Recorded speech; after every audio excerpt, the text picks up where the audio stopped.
Guys, John here. I'm going to say what's up to everybody in the chat. I'm going to show you guys what's going on right now in the housing market. Everybody's waiting for an opportunity to jump in, to buy in, because prices are through the roof. Rent is skyrocketing, and there's word that we're going to have some interest rate hikes coming in 2022. And what is going to be the response to this? Well, what is going to happen right now is that Wall Street is going to be acquiring assets on the way up and on the way down, because what they are fearing more than anything is the death of the dollar. And they want to get out of dollars and into real hard assets and control the housing market, control the rental rates. And essentially, when we have a universal basic income, they're going to be able to have a large say in how much of that universal basic income is given to the people and how much goes directly to Wall Street. Take a look at what's going on right now. I'm going to say what's up to everybody in the chat. So take a look at what's going on right now. These are the same people that just went under contract with Zillow and acquired 2,000 houses from Zillow. And this is how this plays out here. So Pretium backed venture targeted distressed suburbs to become major landlord. Previously unreported documents illustrate how a venture backed by wealthy investors has become one of the country's largest landlords by scooping up homes before middle-class buyers can. Progress Residential, which is backed by New York-based Pretium Partners, has compiled tens of thousands of homes in its portfolio and is acquiring 2,000 homes every single month. 2,000 homes every single month. The firm used an algorithm to find properties before making fast all-cash offers, boxing out traditional buyers. Progress has created a tight market in Tennessee's Rutherford County, where the company owns more than 1,500 homes. County property assessor Rob Mitchell told Post nearly 10% of homes in the area belong to a real estate trust. 10% of properties. That is unbelievable. Adam Data Solution ranks it the 5th least affordable county for home buyers. The documents show the company generates big profits for investors and interviews detailed tenants' complaints of big rent hikes, poor maintenance, and evictions during national moratoriums. You know, some people, I guess, are above the law. As Pretium set out to buy distressed properties in the wake of 2008 housing crash, the New York-based firm solicited investments of at least $2 million and projected annualized returns of 15 to 20%. According to documents reported by the Post, it ultimately raised more than $1 billion for Progress Residential. So 15 to 20% in this market is unbelievable inside of this niche. Inside of this specific niche, when you're investing in, say, a REIT, you might get 6%, maybe 8%, but 15 to 20, that's probably at least 2x better than most of their competitors. The documents were in the Pandora Papers. So if you don't know the Pandora Papers, it's a list of all the people. So there's a partial list of the Pandora Papers, a shareholders, directors, beneficiaries of offshore companies. In total, 35 current and former national leaders appear in the leak, alongside 400 officials from 100 countries. More than 100 billionaires, 29,000 offshore accounts, 30 current and former leaders, and 300 public officials were named in the first leaks in October, estimated $32 trillion. Maybe hidden. Being hidden from taxes, right? So when we're looking at some of these names, what I think they're doing here. So Pretium and a lot of these Wall Street players, what they're doing is, I think that they're obviously, as I mentioned, they're getting out of cash to get into hard assets. But I think that the people that are a part of this company know exactly what's going to happen to the real estate market in terms of decarbonization, electrifying properties, things that I've been talking about for quite some time. And they have a carbon credit plan. They're going to acquire these assets, have a carbon credit system to where they're going to be able to, profit on the way down. So they're going to be able to profit there. And as homeowners, property owners start getting hit with massive costs, whether it be increased interest rates, so it's going to be more expensive to live in that home, more expensive to get utilities to that structure, and then more expensive for them to get these mandated upgrades. Look at Ithaca, New York. Look at New York City. This is happening. This is real. New York, this just came out today, December 15th, but, I've been talking about this for a while. giving you guys the full rundown of how this is playing out. I'll come back to this in a second. But that's what I think ultimately is going on right now. Pretium Partners, they're acquiring these assets cheap, getting incredibly low debt in a high inflationary environment. They're running out, acquiring these properties. They're going to be able to manage these properties online. So they're going to have almost no, they're going to have very, very minimal expenses with management. And then they are going to, obviously allocate the right people inside the social circle to get the right guidance. Then they're going to capitalize on a carbon credit system. And as interest rates go up, they're going to start buying more and more on the way down. So the documents from the Pandora Papers, a trove of previously confidential information. One investor in the documents, gambling mogul, turned $6.6 million to $9.4 million in 5 years. So about 40% gainer in 5 years. Not bad at all.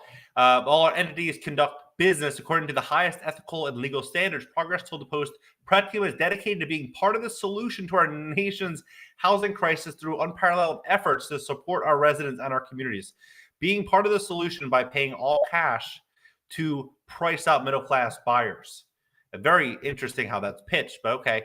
But some tenants and former employees told the Post that the firm put residents on the hook for maintenance costs, unfairly hiked rents. Some accused the venture of evicting residents during the first year of the pandemic, despite the moratorium. A House representative selected a subcommittee, sought eviction documents from Pretium and other major landlords.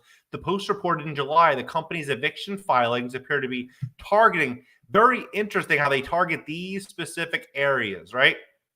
Allegedly. Got to throw that word in, allegedly. According to the Post, Progress denied any wrongdoing. No resident covered by the declaration has ever been evicted from Pretium's homes for non-payment of rent. Sure, but they could have been evicted for a variety of other reasons. They could have used any of those reasons as a way to get them out. These people, they're not going on the Yellow Pages. They're not going on Yelp looking up an attorney. These people have the best legal counsel that money can buy. And so they're going to use that legal counsel. They're going to use the endless capital that they have and the connections that they have to do what's right for their investors. Investors have become an increasing presence in the housing market. Redfin reported that investors accounted for 18.2% of home purchases in the country in the third quarter, a record high. Investors spent $120,000 more than the median sale price during the quarter. Those premiums may be contributing to a growing housing affordability crisis. Pretium has made public moves to purchase more homes recently, agreeing to buy thousands from Zillow, which reportedly received market price. So this isn't going to be the only player in the housing market. This is why it's flipping. It really flipped, because now what we're going to see more and more and more during the Great Resignation, and where people are collecting unemployment benefits, there's no free ride in this country. And people are going to soon realize that, unfortunately, when it comes time for people to say, hey, I want to get out of this rental market because rents are insane. New York, 25% this year. Like that's crazy. Tampa, like 28% rent increases just this year. Who's going to benefit during this Great Resignation? It's going to be the investors, because people are going to be able to qualify for loans. Most lenders for conventional financing, FHA financing, they want 2 years stable income, no lapse in employment. So people that are sitting home that are getting unemployment benefits, unfortunately, are going to probably have a hard time getting approved for a loan. So what then is going to happen? They're going to have to rent, and then they're going to have to pay the rent that these corporations are, that are demanding. So my advice right now for people that want to hop into the housing market, they want to buy, get 30-year fixed rate debt, no doubt. Don't get it adjustable, even if the mortgage broker is selling you, a 5-year ARM or whatever they're trying to sell you, saying, oh, you're going to get a half a point off.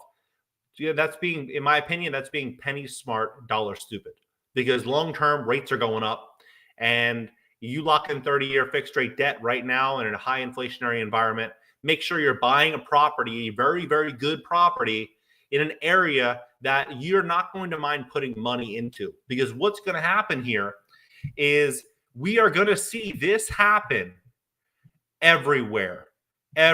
So beginning 2024, new buildings in the city will go electric. The city council on Wednesday approved a bill. I've already talked about this, but They've already approved it. So what's going to happen? They're going to ban gas hookup. So this is where it's going to go. New York City joins Berkeley, San Fran, Seattle, others restricting fossil fuels for heat and hot water, right? And so when you're getting your property off of fossil fuels, think about how you heat a stove. Think about how you get electricity. Think about how you wash and dry clothes. Think about all the utility from your property generally is going to be contributed primarily through fossil fuels, right? And so when you're getting that property off of fossil fuels, what are you going to do? You're going to write a fat check, a huge check to meet those new building standards. And this isn't just going to be, New York, Berkeley, San Francisco. This is all new. Also, don't forget, Miami is 2024, 2025. They already have deadlines set for a lot of these decarbonization measures.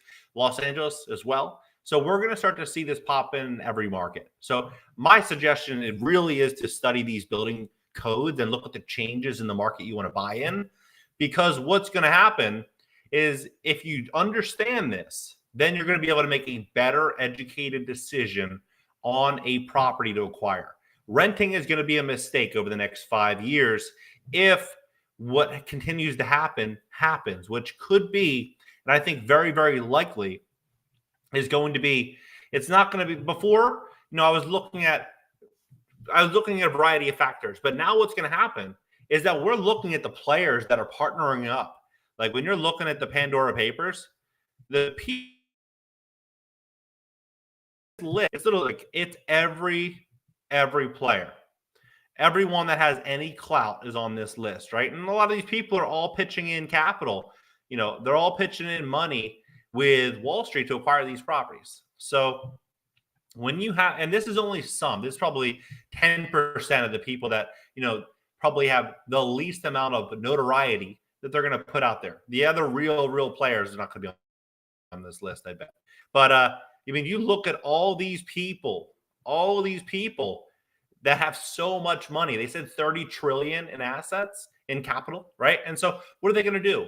They're going to go out there and buy every single thing that you cannot live without, which is going to be probably distribution, infrastructure, warehouses, housing.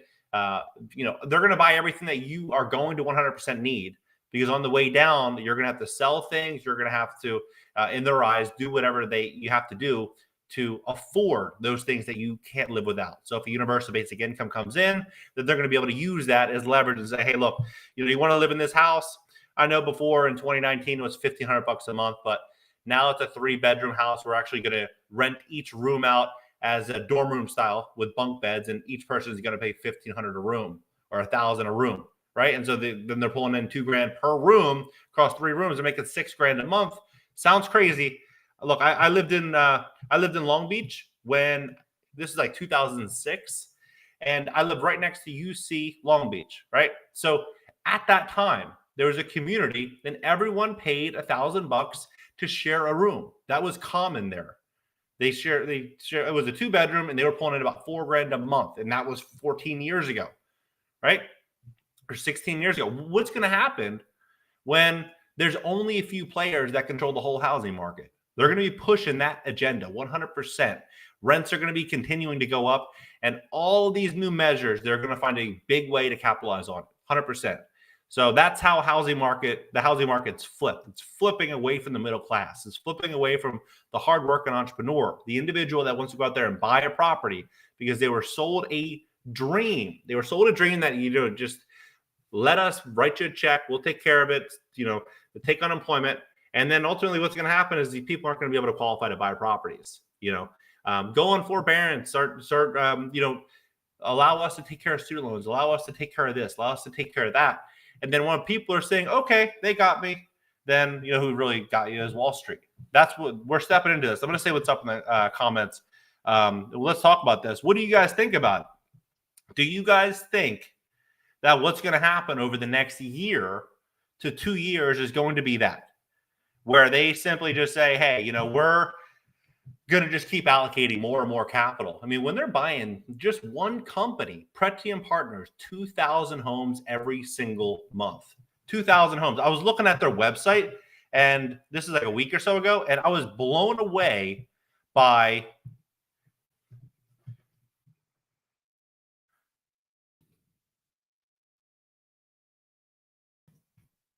I was blown away by the growth of this company.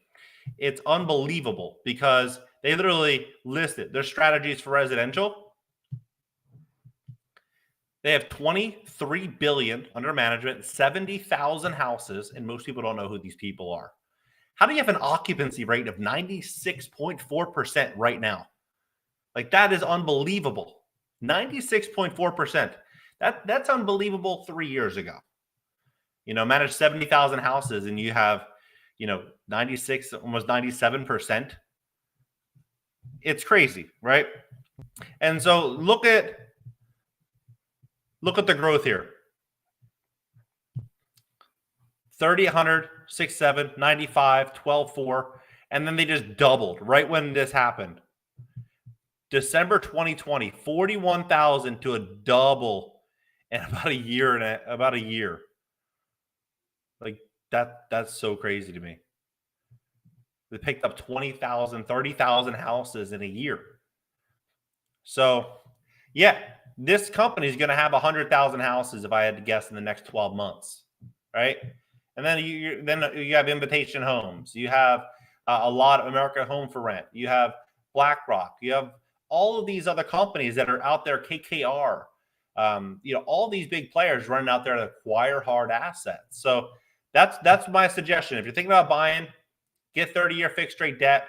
Understand the building codes, understand the landlord-tenant law in the state in which you want to invest in. Have a plan around the changes that are coming through decarbonization, because they 100% are coming. And most of the cities, if you go strictly just on their website, look at building and safety, you can start to see in many of these cities some of the changes that are already required. So check out what's happening in New York. 2024, they're going to start issuing fines, and they're going to start really making it challenging for people to get any type of, look at this. So New York, right? They ban fossil fuels. New York policy will bar natural gas hookups in new buildings shorter than 7 stories in about 2 years. So January 1st, you might as well say, about 2 years. So new buildings taller will need to go electric after 2027. Projects. So, what does that mean? If you're building an 8-story building, it might just, if you'll probably have a 9-figure, you have an access point to 9 figures in credit to be able to build a 8-story or 9-story building, most likely in the city anyway.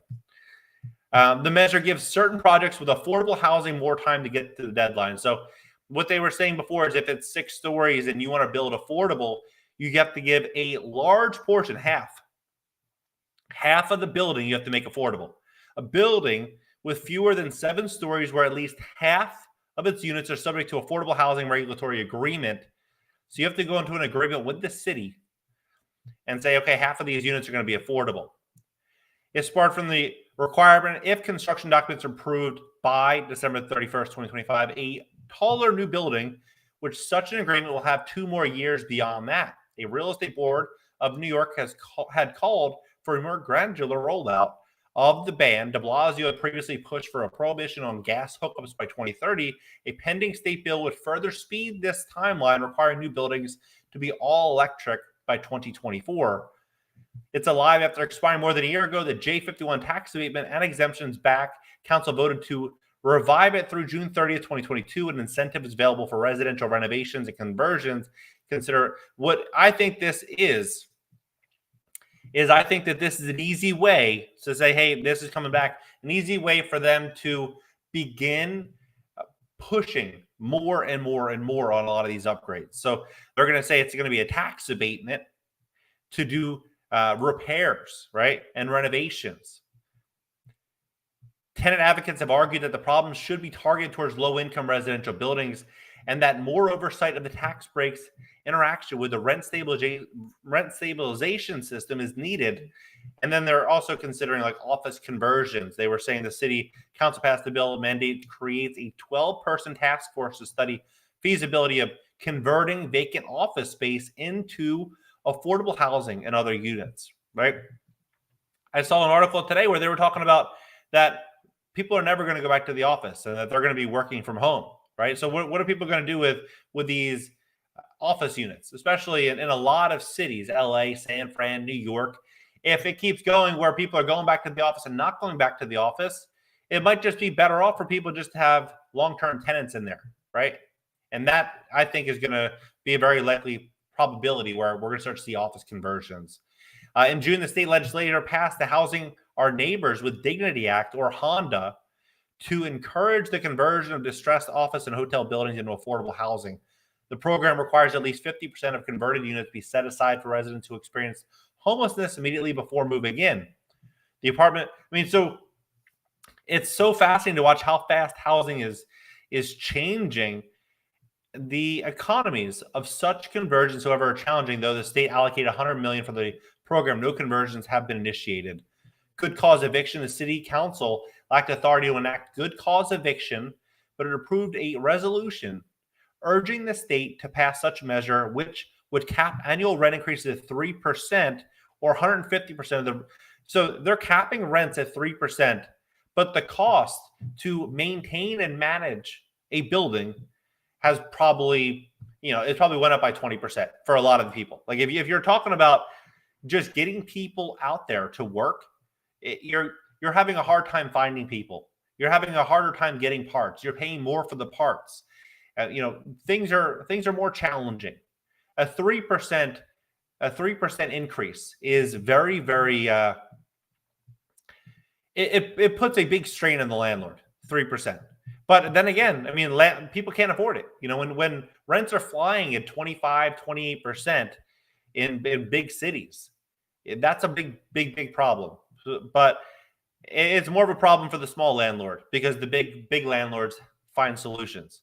A few cities have adopted versions of the policy, and tenant advocates have urged Kathy Hochul to back a statewide law she has not yet taken. It's so crazy how they can just make those decisions and just completely change people's livelihood, their livelihood through real estate investing, buying properties, intending to pass the property down from generation to generation. New law comes in, boom, property's in big trouble. So that's what we're going to be seeing. The housing market's flipping to the wealthy investors. My suggestion is to get out of renting if possible, get into 30-year fixed rate debt in a really good neighborhood, ideally a house or a multifamily property. Ideally, 4 units and below, you can get traditional 30-year fixed rate financing and owner occupy it. Something like that is going to give you more of a buffer through the wild ride. But you don't want to be a renter. Think about it like this. How much advertising cost online 5 years ago compared to how much it costs now, because there's only a few key players. Same thing is going to come true in the housing market. You're going to start to see that. So hit the notification bell, join the next live stream, and I'll keep you guys updated because a lot more info is coming on the housing market. A lot more info is coming out in the economy. I'll keep you guys updated. Hit the bell, and catch you guys later.